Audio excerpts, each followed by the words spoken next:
1,00,000 మంది శివభక్తులతో కలిసి మహారుద్రాక్ష పూజలో పాల్గొనండి. వెంటనే కాల్ చేసి మీ పేరును నమోదు చేసుకోండి. నమస్తే, welcome back to Suman TV. Present మనతో పాటు ఉన్నారు ఎనలిస్ట్ మందరి కృష్ణారెడ్డి గారు. నమస్తే సార్. నమస్తే అమ్మా. సార్, ట్రంప్ వచ్చాక ఇప్పటి వరకు కూడా ఎన్నో డెసిషన్ తీసుకోవడము, ఎన్నో రద్దు చేయడము మనం చేస్తూనే ఉన్నాం వీడియోస్. మరి ఇప్పుడు అమెరికా సుప్రీం కోర్టు ట్రంప్కి ఎగెనిస్ట్ గా ఒక షాక్ అయితే ఇచ్చింది. మరి బర్త్ రైట్ సిటిజన్షిప్ ఏదైతే ఉందో దాన్ని తీసేయాలని చెప్పేసి ఎంతో ప్రయత్నం చేశాడు, పరిమితులు విధించాడు. మన వాళ్ళు చాలా ఇబ్బందులు కూడా పడ్డారు ఈ విషయంలో. మరి ఇప్పుడు ఈ బర్త్ రైట్ సిటిజన్షిప్ అనేది ప్రతి ఒక్కరికి కూడా వర్తిస్తుంది అని చెప్పేసి సుప్రీంకోర్టు ఆర్డర్ అయితే పాస్ చేసేసింది. ఒక్కసారి మరి డీటెయిల్గా మాట్లాడుకుంటే, భారతీయులకి అలాగే అమెరికాకు వెళ్ళిన వలసదారులకి లక్షలాది మందికి ఒక శుభవార్త. ట్రంప్ వచ్చినప్పటి నుండి రెండోసారి నిద్రలేని రాత్రులు గడిపినటువంటి వాళ్ళు ఎంతోమంది ఉన్నారు. గ్రీన్ కార్డు మీద, సిటిజన్షిప్ మీద, H-1B వీసాల మీద, F-1 వీసాల మీద అసలు అమెరికాకు వెళ్ళేటువంటి ప్రతి వ్యక్తిని అనుమానంగా చూడడం, సోషల్ వెట్టింగ్ అనేది కంపల్సరీగా ఇచ్చేయడం, వాళ్ళు నకశిక పర్యంతం మొత్తం టోటల్గా చెక్ చేసిన తర్వాత కానీ మనుషులు రానివ్వడం. అంటే అమెరికన్స్ మాత్రమే గ్రేటు, ప్రపంచంలో ఉన్న వాళ్ళందరూ కూడా తప్పులు చేసేవాళ్ళు, పొరపాటు చేసేవాళ్ళు అనేటువంటి భావన వచ్చేటట్టుగా ప్రవర్తించిన లేఖి ప్రవర్తన అందరూ చూశారు. అమెరికాలో పుట్టిన బిడ్డలు వాళ్ళు 18వ సవరణ కింద అమెరికా లోపల 100 సంవత్సరాల క్రితం వాళ్ళు చేసుకున్నటువంటి ఒక రాజ్యాంగ సవరణ ప్రకారంగా అమెరికా గడ్డ మీద జన్మించిన ప్రతి శిశువు అమెరికన్ సిటిజనే అని రాజ్యాంగంలో రాసుకున్నారు. అది 100 సంవత్సరాలు అమలు చేయబడింది. కానీ ట్రంప్ తన వితండవాదంతో అందరి నోళ్లు మూయించి ఆర్డినెన్స్ పాస్ చేశారు. ఏమని? అమెరికాలో పుట్టినంత మాత్రంలో అమెరికన్ సిటిజన్షిప్ రాదు, తల్లి తండ్రి ఇద్దరు అమెరికన్ సిటిజన్స్ అయితేనే ఆ బిడ్డకు సిటిజన్షిప్ వస్తుంది, లేకపోతే రాదు అని ఇంకా చాలా కండిషన్స్ పెట్టాడు. దీంతో భయపడిపోయినారు. ఎందుకంటే లక్షల మంది చిల్లని అక్కడ పుట్టారు, వాళ్ళు పెరిగారు, పెద్దవాళ్ళు అయ్యారు, ఉద్యోగాలు చేస్తున్నారు, పెళ్ళిళ్ళు చేసుకున్నారు, పిల్లల్ని కన్నారు.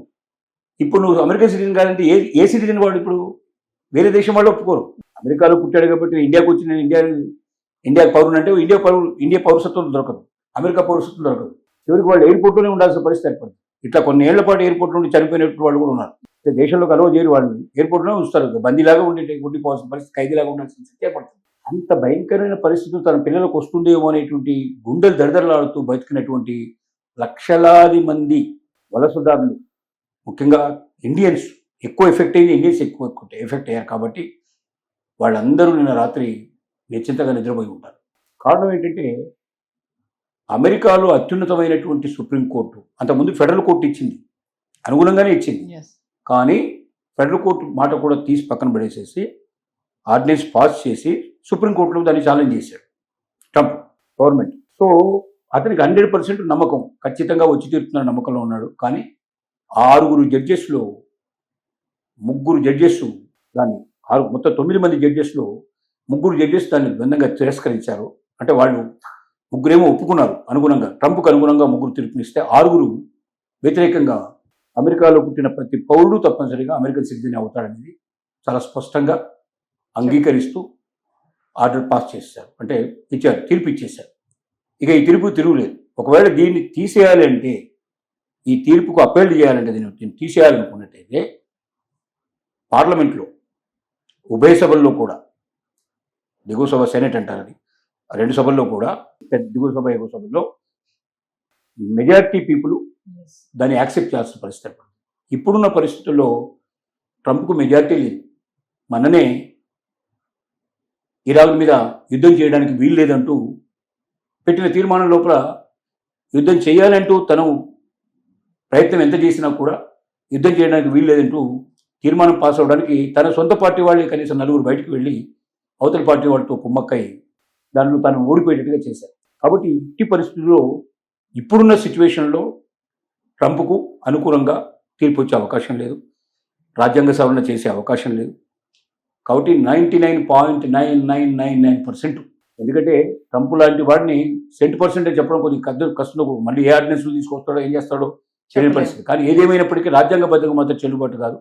మళ్ళీ సుప్రీంకోర్టుకి వెళ్తే ఆటోమేటిక్గా అది కొట్టేసే పరిస్థితి ఏర్పడుతుంది. కాబట్టి ఇది చాలా సేఫ్ అయినటువంటి విషయం. లక్షల కుటుంబాలకి ఒక ఆనందాన్ని, వెలుగును, సంతోషాన్ని ఇచ్చేటువంటి వార్త అని చెప్పక తప్పదు. అంటే గతంలో సార్ ఇద్దరికి గ్రీన్ కార్డ్ ఉంటేనే బర్త్డే సిటిజన్షిప్ వస్తుంది ఆ పిల్లలకి అని అన్నారు. ఒక్కరికి కూడా అవసరం లేదా సార్? అసలు ఎవరికీ లేదు. ఎవరికీ అసలు లేదు. సిటిజన్షిపే లేకపోయినా అక్కడ పుడితే చాలు. చాలా మంది ఏం చేశారంటే పక్కపక్కన దేశాల వాళ్ళంతా కూడా కరెక్ట్గా ప్రెగ్నెన్సీ వచ్చిన తర్వాత డెలివరీ టైంకి ఒక వారం రోజులు 15 రోజులు నెల రోజుల ముందర కూడా అక్కడికి వచ్చి అక్కడ బర్త్డే షిప్ తీసుకున్నట్టు వాళ్ళు చాలా మంది ఉన్నారు. ఎస్. ముఖ్యంగా మెక్సికన్ పక్కన మెక్సికో ఏదైతే ఉందో ఆ మెక్సికో వాళ్ళు బాగా దీని లోపల విపరీతంగా బార్డర్ క్రాస్ చేసి వస్తారు వాళ్ళు. అలాగే పాకిస్తాన్ వాళ్ళు కొంతమంది పోయారు, చైనా వాళ్ళు కొంతమంది పోయినారు. చాలా దేశాల వాళ్ళు ప్రెగ్నెన్సీ టైంలోనే వాళ్ళు బర్త్ రైట్ సర్టిఫికేట్ కోసమే అక్కడికి వెళ్ళి బర్త్ రైట్ సర్టిఫికేట్ తీసుకున్నారు.